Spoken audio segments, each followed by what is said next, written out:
آج ہم لاہور کے جھومر کی بات کریں گے، اور جھومر کیا، اس کو ایک حسین لڑکی کے رخسار پر تل کی بات کریں گے جو لاہور کو ایک خوبصورتی کا بہترین نمونہ پیش کرتا ہے، وہ ہے مسجد وزیر خان۔ آپ کمنٹ سیکشن میں ضرور بتائیں کہ یہ جو میں نے 2 مثالیں دی ہیں، ان میں سے کون سی مثال اس پر پوری اترتی ہے۔ تو آئیے آپ کو مسجد وزیر خان کی تاریخ بتاتے ہیں، اور یہ کس طرح بنی، کس نے بنائی، اور اس پر جو پیسہ خرچ کیا وہ کس طرح اس کو کمایا گیا اور اس پر خرچ کیا گیا۔ تو آئیے میرے ساتھ آگے چل کر آپ کو اس کے بارے میں جو باتیں بتائی جائیں گی وہ آپ کے لیے ضرور زندگی میں ایک تاریخ کے حوالے سے بہترین ثابت ہوں گی۔ ہم نے اپنے سفر کا آغاز دہلی گیٹ لاہور سے شروع کیا۔ وزیر خان مسجد کے پاس ہم مین گیٹ کے پاس پہنچ گئے ہیں، اور جہاں تک اس کی تاریخ کی بات کریں تو اس کے بانی نواب وزیر خان، جن کا اصل نام شیخ علم الدین انصاری تھا، وہ خاندانی حکیم تھے۔ روزگار کی تلاش میں 1621 میں مغل شہنشاہ جہانگیر کا دور میں وہ شاہی دربار تک رسائی حاصل کرنے میں کامیاب ہو گئے۔ جیسا کہ آپ جانتے ہیں کہ جہانگیر کی سب سے چہیتی ملکہ نور جہاں تھی۔ ان دنوں نور جہاں کے پاؤں کے تلوے میں ایک پھوڑا نکل آیا، اس کو بہت تکلیف دیتا تھا۔ تمام قسم کے حکیم سے اس کا علاج کروایا گیا۔ ہر حکیم نے یہی تجویز کیا کہ اس پھوڑے کو نشتر کے ذریعے اس کا گندا مواد نکالا جائے اور یہ پھر ٹھیک ہو جائے گا۔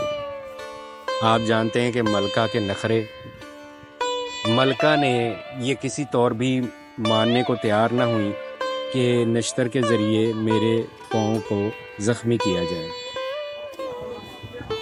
اس وقت شیخ علم الدین انصاری، کیونکہ خاندانی حکیم تھے، ان کو بلایا گیا۔ انہوں نے مشورہ دیا۔ اس واقعے کا باقی حصہ آپ کو میں تھوڑی دیر بعد آگے چل کر سناؤں گا۔ پہلے یہ اس مسجد کی رینیو کا بات کر لیتے ہیں کہ یہ دوبارہ سے جو حصے ڈیمیج ہو چکے ہیں وہ ہماری وال سٹی والے اس کو اپنی فنکارانہ صلاحیت سے دوبارہ مرمت کر رہے ہیں، اور تزئین و آرائش کا کام جاری ہے۔ یہ جو آپ کے سامنے صحن، مسجد کے صحن میں ایک مزار نظر آ رہا ہے، اس کے بارے میں تھوڑی سی آپ کو تعارف کروا دیں کہ یہ کون ہے۔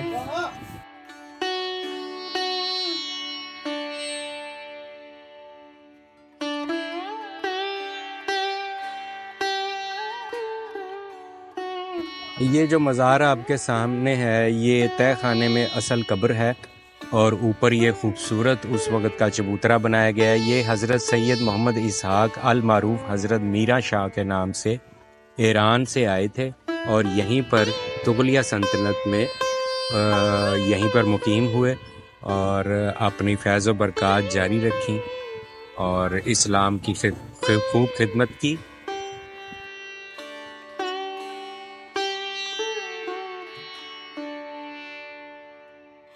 ہم بات کر رہے تھے کہ شیخ علم الدین نے ملکہ کو مشورہ دیا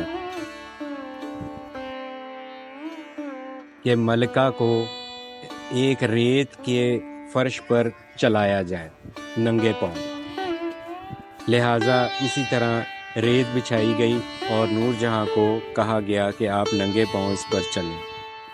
جب وہ چل کر آگے گئیں تو شیخ صاحب نے دیکھا کہ پاؤں کے پورے نشان اس میں دھس چکے ہیں، اور وہ جو پھوڑا اور ناسور وہ بھی وہاں پر موجود ہے، اس ریت میں دھسا ہوا نشان اس کا۔ لہٰذا اس نشان میں ایک چھوٹا سا نشتر شیخ صاحب نے ملکہ کو بتائے بغیر اس میں چھپا دیا، اور کہا گیا کہ ملکہ کو کہیں کہ دوبارہ انہی قدموں پر دوبارہ چل کر اس ریت کے فرش کو پار کریں۔ ملکہ نے جب ایسا کیا تو جب وہ نشتر کے اوپر ان کا پاؤں آیا اور وہ نشتر نے ان کے گھوڑے کو کریش کر دیا، یعنی کہ کاٹ دیا، اور وہ گندا مواد سارا نکل گیا۔ ملکہ کیونکہ پہلے نہیں جانتی تھیں کہ میرے پاؤں میں نشتر کے ذریعے اس طرح کٹ لگایا جائے گا، اچانک ہونے کی وجہ سے ان کو تکلیف نہیں ہوئی۔ جیسا کہ آپ جانتے ہیں کہ ہم ڈاکٹر کے پاس جائیں تو انجیکشن لگنے سے پہلے کی جو تکلیف ہے وہ انجیکشن لگنے کی سے بھی زیادہ محسوس کی جاتی ہے۔ اسی طرح ان کی عقل مندی سے وہ تکلیف اور وہ ناسور، وہ پھوڑا ملکہ کا ٹھیک ہو گیا۔ اس پر خوش ہو کر بادشاہ نے ان کو انعام میں اچھی خاصی رقم اور طلائی زیورات دیے۔ وہ طلائی زیورات اور رقم لے کر شیخ علم الدین انصاری لاہور آئے اور انہوں نے اس رقم سے اس مسجد کی بنیاد رکھی